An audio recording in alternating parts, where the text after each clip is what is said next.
Hey guys, welcome to another small video, and today I bring you a little special sort of video. It's the first time I ever bring this out. This is a video talking about some strategies, or two strategies to be precise. One that's a pay to play cheap kind of strategy. The other one is a more it's a fully free to play strategy that you and your guild might want to look into. You want to grow faster, right?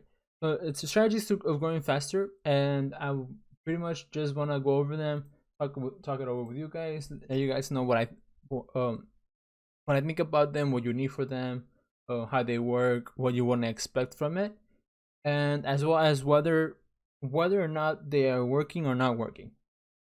So starting off, before I continue, I want to let you guys know I do have a rally mashup video coming up.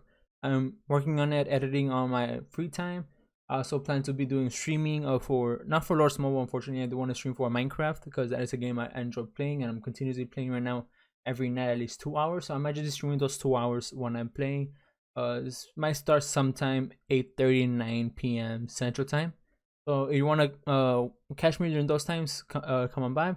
Please make sure to like and subscribe to the channel so you don't miss the rally video, as well as the gem giveaways that I'm doing currently. There's right now the second week of the gem giveaways. You want to check the video out. I posted it back on Sunday, and the giveaway will be running this Saturday. So please make sure to stop by. But let's stop talking about all of that, and let's get down to the video, right? So there's two strategies that I thought that guilds can use to increase to get themselves bigger, right? This works from an early stage. You can even do that at a medium stage. By late stage, these strategies are not as efficient, or they don't produce as much results as you would like them to produce. So starting off, I do gotta say, this first strategy is the one that you require to buy use some money to start it up with, but you just need to starting off with one investment. And then the other one is the free to play, so stay tuned for that one's gonna be at the end of the video.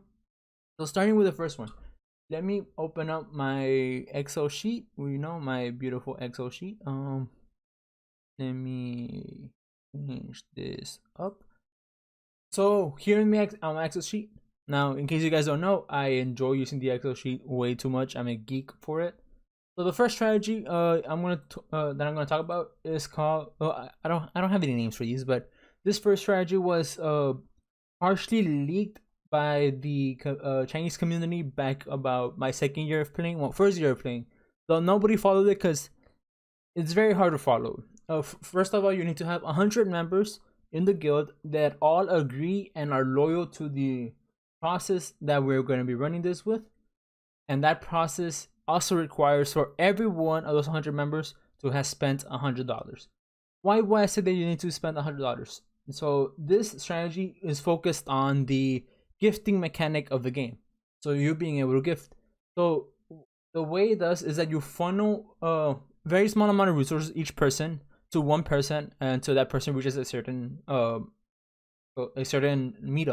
As you can see here, right here we have 99 members. Now the reason 99 members is because it's going to be one person receiving gifts from 99 people, right? 100 people cannot be gifted to one person in a guild because there's only 100 people max cap. Now, what this strategy requires once you purchase that is to have consistent hunting or consistent coliseum and some gatherings, just a way that you will get gems. Now, why is this important?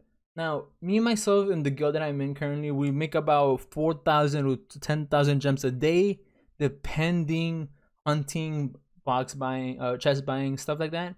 But on a strong hunting guild, you can make about 10,000 to 12,000 gems a day. Just be pure hunting, no box buying, no chest pack buying, or you can also, if with just an active 3 to 4 level 2 kills per person per member, you're looking at about 2,000 to 3,000 gems per day. It's always average because it's a RNG, but pretty much this focuses on each person gifting 1,500 gems to the lowest ranking person, because you cannot give to someone that's bigger, right?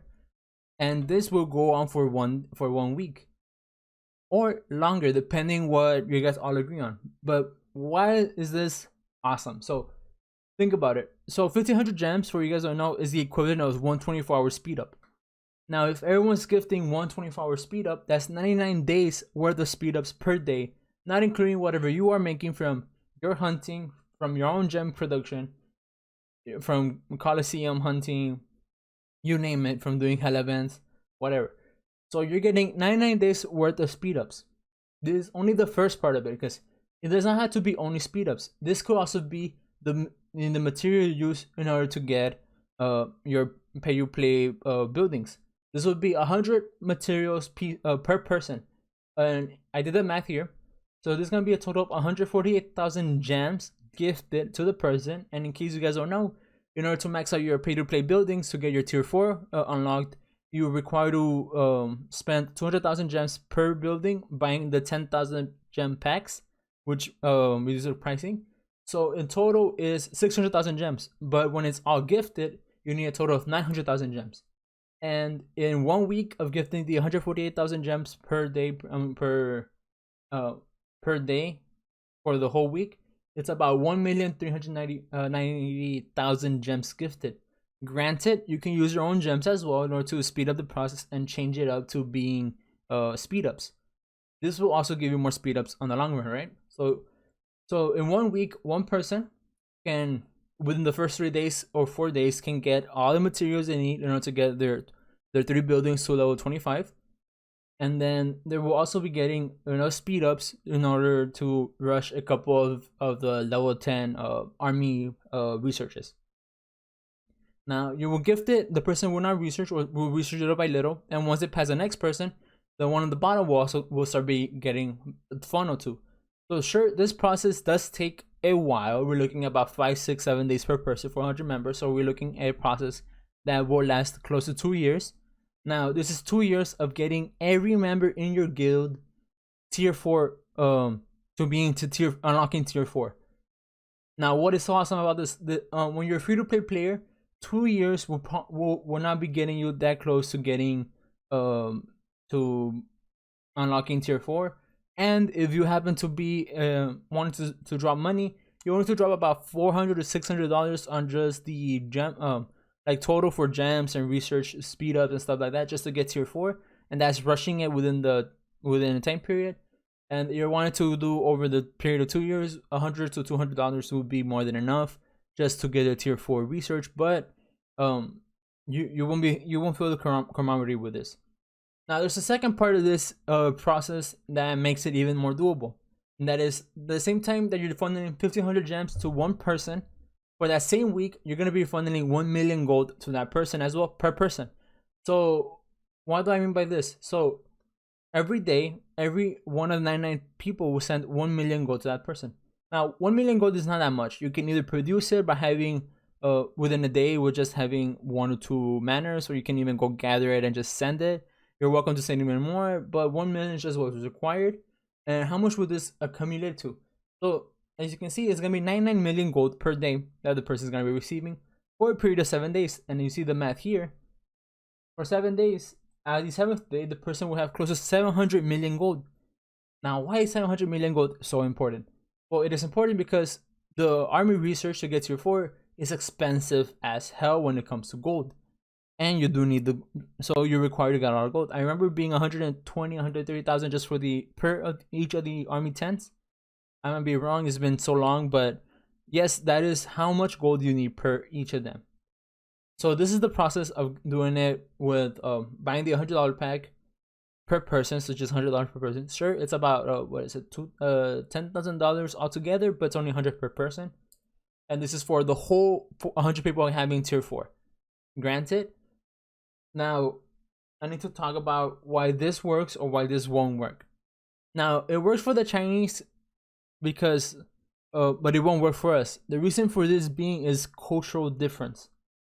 In China, or Asia in general, technically, they have a culture that is a group culture, a team culture. One is not like compared to like the Western states or Western culture where every person wants to be the best. It's a be the best or be no one, or try to improve yourself and yourself alone. While in Asia, we're looking at more team building, where it's we are doing better, we are improving, we work as a team. So they are by instinct are able to pull this off easily because they are a team. While you're looking at over here at us Western nations, we always want to one up someone else. We always want to compete with each other, trying to be the best, trying to be the better than everyone else at what we're doing, and that makes it hard for everyone to be down to spending the 700 days or 2 days. I mean 2 years, a little less than 2 years of just gifting one person or people individually. Granted, there's the 7 day period that you don't do it because they're beginning to you, and you're giving 1 million gold, you're giving the speed ups, and it could be hectic, tiring, for some of us. Now, this is the paid one. This is the one that you require to use money. There is now there's a different one that you can also use as a guild, being free to play. Everyone in the guild being free to play and being able to get tier 4. The speed might be lower, but it could actually be faster than this process. Now, what do I mean by this? Okay, here we see what actually no. I'll tell you why it could be better, but we'll get to it right now. So as you can see right here, as it's been here in the screen the whole time, is guild gem trading. What do I mean by gem trading? For those of you that don't know, there's people that will trade that will buy resources from players by trading them for gems. Now, right here I have on the left the average the average rate, considering, but you do have to know this rate changes from kingdom to kingdom depending how dead or how active the kingdom is.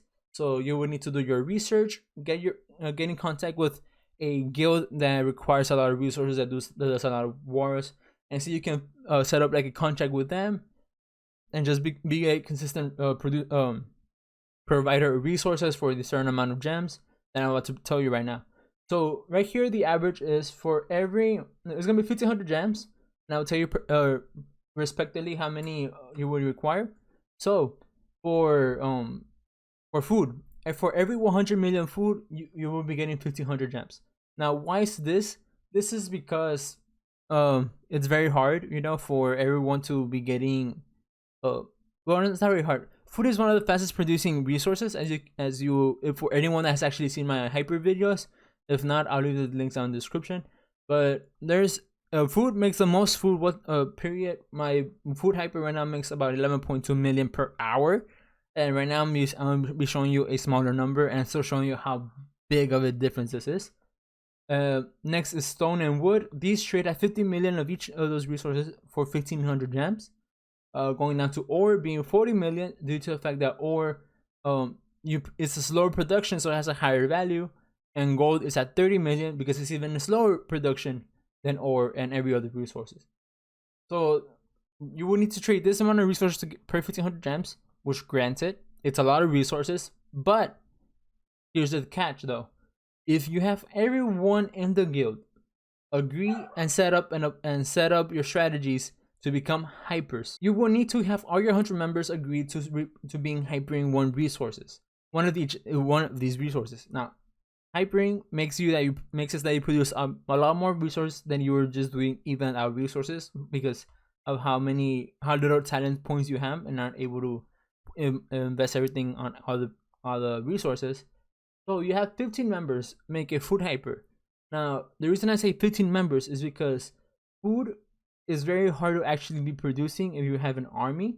If you do have an army, then you cannot be producing hypering food. So in that case, I am making 15 members have alt accounts. Now, granted, many people can make more than one alt account if they have a computer, or if they're willing to just do different account swapping. So they change accounts on their phone.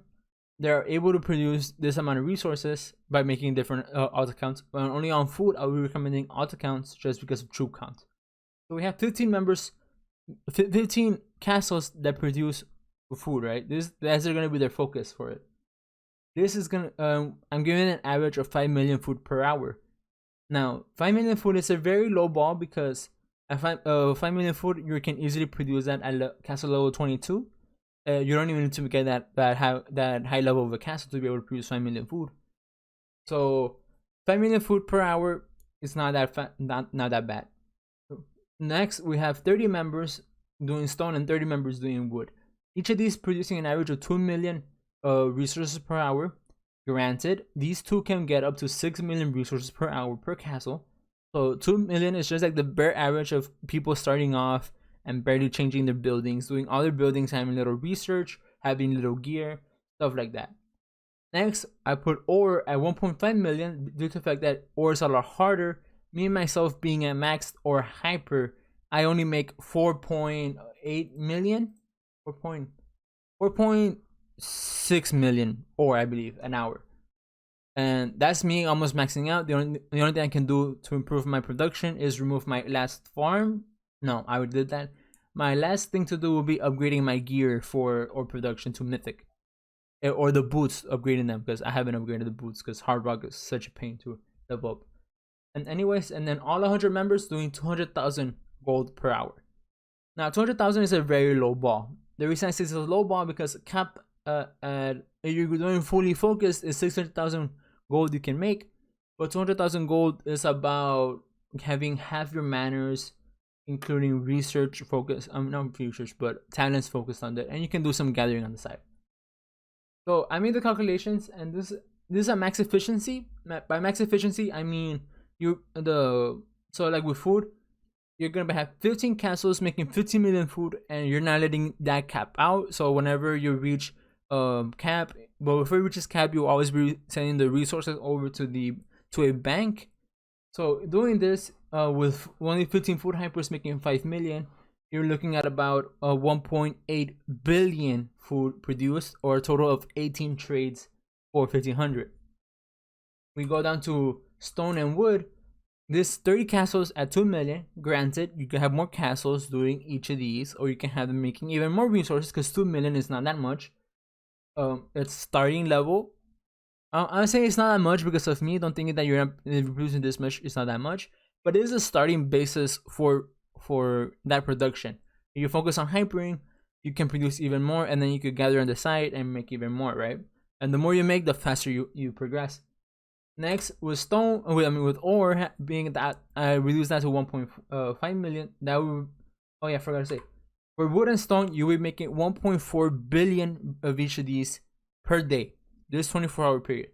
Next, we have ore making 1.08 billion, and then gold making 480 million. Right, here's the number of trades you will be producing or able to do per day. So adding this up is 118 trades of 1500 gems, or a total of 177,000 gems to trade per day. Granted, you're not going to be trading every day, but you can hoard up several different banks in a period of 2-3 weeks, due to the fact that every 2 days you're going to be needing a new bank, because you can only cap out to 4.3 billion of each resource. So you're going to need a new bank for food. At 3 days you max out the stone and wood. At 4 days you max out the ore. At 8 days you max out the gold. Now, if you guys are not knowledgeable on this, I'm not too knowledgeable, since the last time I did this was 3 years ago. But you can trade resources in Baron.